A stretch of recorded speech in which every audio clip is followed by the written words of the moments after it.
नवीन कपडे घेण्यासाठी जेव्हा मी वडिलांकडे पहिल्यांदा गेलो, त्यावेळी ते हमाली करून त्याच्यातून मला त्यांनी पैसे दिले ₹1000. या सर्वासाठी मी 15,00,000चं लोन घेतलं होतं, जे की बाहेरून घेतलं होतं. हे कर्ज झालं होतं माझ्यावर फक्त चुकीचे निर्णय घेतल्यामुळे. डिसेंबर 2017 पासून माझी ऑर्डर बहरीनलासुद्धा मी पोहोचवतो आहे. ज्यातून मला आठवड्याला ₹2,40,000 मला मिळतात.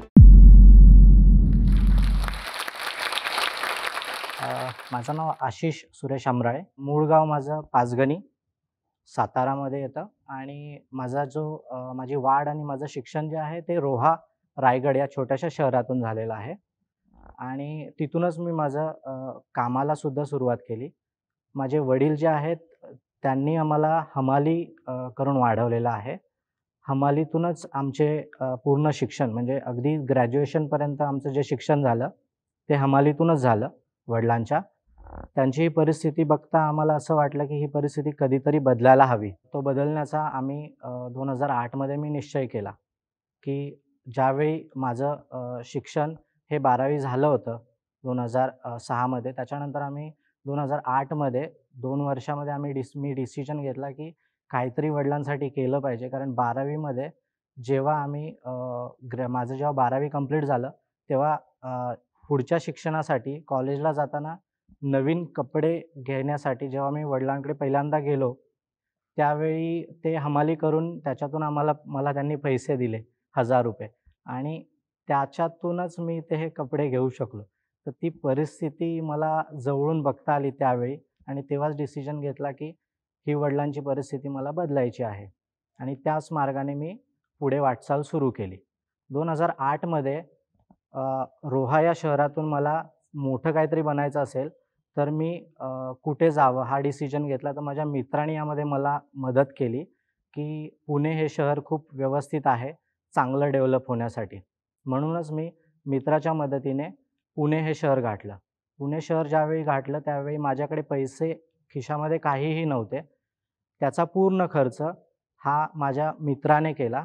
ज्यावेळी 2008 मध्ये माझ्या मित्राकडून मग मला काही पैसे देण्यात आले. त्याने मला मदत केली, की राहण्याचा आणि खाण्याचा माझा पूर्ण खर्च हा माझ्या मित्राने केला पुण्यामध्ये आणि त्याच्याच मदतीने त्याने मला सुचवलं, की पुढे काहीतरी केलं पाहिजे. कारण की जर तू पुढे काही केलं नाहीस, तर तुला मोठं होता येणार नाही. म्हणून त्याने मला सी-एससाठी ॲडमिशन घ्यायला भाग पाडलं 2008 मध्ये. 2008 मध्ये मी त्याच्याच मदतीने पहिली फी भरू शकलो. माझा 6 महिन्याचा खर्च, राहण्याचा, खाण्याचा आणि माझी पहिली ॲडमिशन फी ही माझा मित्र अनिल म्हणून आहे त्याने केली. त्यात मी जो काही आज आहे त्याच्यामध्ये त्याचा खूप मोठा वाटा आहे. आणि मग तिथूनच आम्ही 2011 पर्यंत मी शिक्षण घेता जॉबही करू लागलो.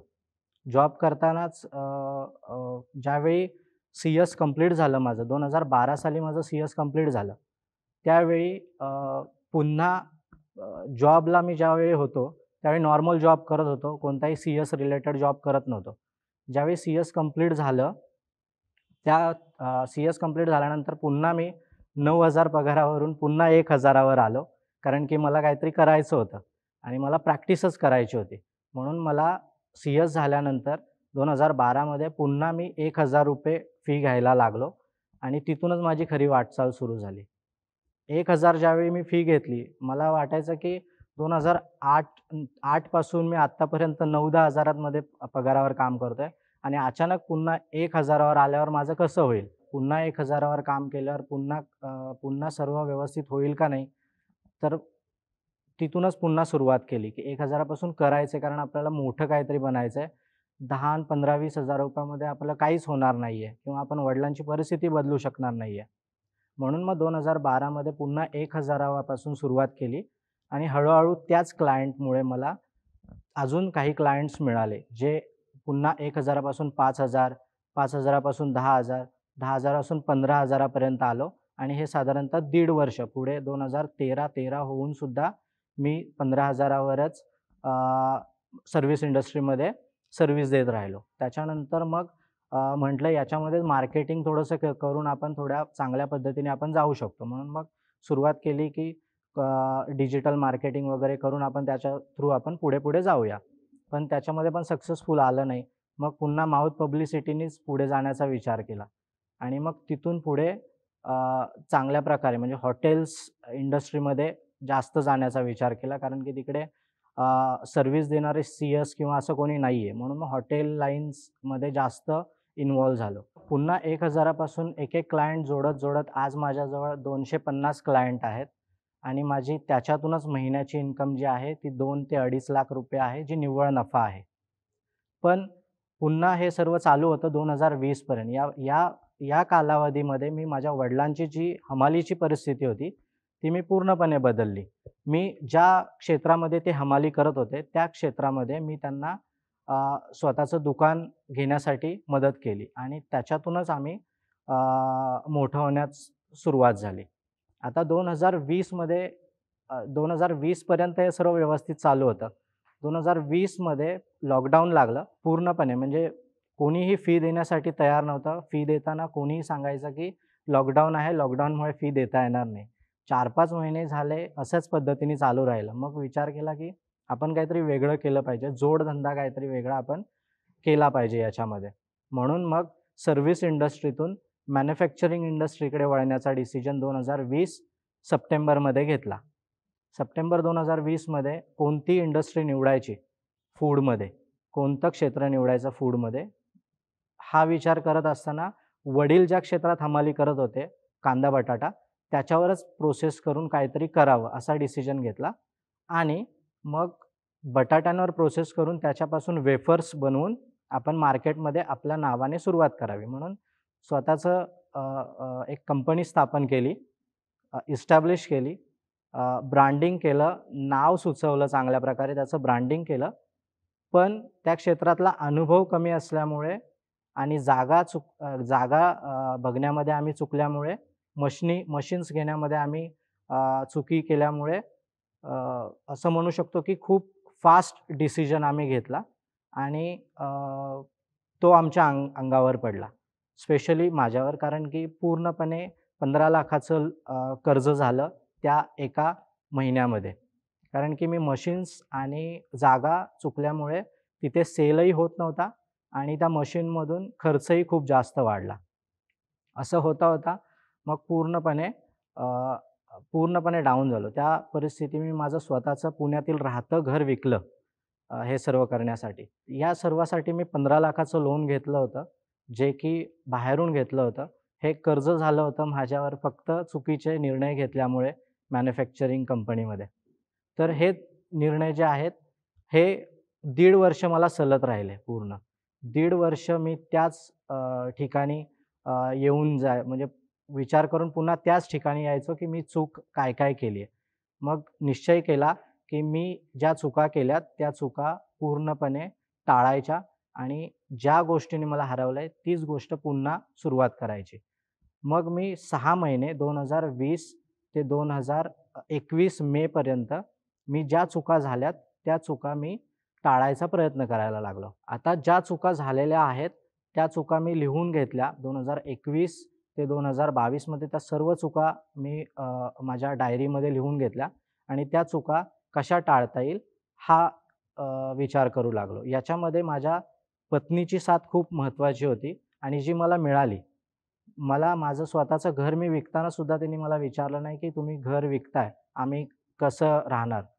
आत्ताही म्हणजे जोपर्यंत हा व्यवसाय पूर्ण इस्टॅब्लिश होत नव्हता, तोपर्यंत आम्ही भाड्याच्याच घरात राहत होतो आणि तरीही तिची काहीच तक्रार नव्हती. मला तिने पूर्णपणे 2020 ते 2022 मध्ये पूर्णपणे साथ दिली. सोबतच माझ्या आई-वडिलांची सुद्धा खूप साथ लाभली मला. आता हे सर्व होत असताना मी 2021 ते 2022 ऑगस्टपर्यंत मी स्वतःला पूर्णपणे वेळ दिला, की काय करायचं आणि काय करायचं नाहीये आणि मला ज्या गोष्टींनी हरवलंय त्याच गोष्टीमध्ये मला पुन्हा पारंगत व्हायचंय. त्यासाठी मी माझ्या पत्नीच्या विचाराने पुन्हा हा व्यवसाय सुरू करण्याचा विचार केला. जून 2022 मध्ये मी पुन्हा हा ज्यावेळी व्यवसाय सुरू करायचा विचार केला, तेव्हा माझी पत्नी, माझे आई-वडील यांनी मला पूर्णपणे साथ द्यायचं म्हटले, की "आम्ही तुम्हाला या विषयामध्ये पूर्णपणे साथ देऊ. आम्ही पाठीशी आहोत. तुम्ही पुढे जा." जून 2022ला ज्या चुका माझ्या जागा घेण्यामध्ये आणि मशीन्स घेण्यामध्ये झाल्या होत्या, त्या चुका मी इथे येऊन टाळल्या. मी स्वतः सांगतो, की कोणतेही डिसिजन चुकून किंवा फास्ट घेण्यात काहीच अर्थ नाही आहे. 5,00,000ची मशीन मी फक्त 50,000 मध्ये भंगारमध्ये विकलेली आहे.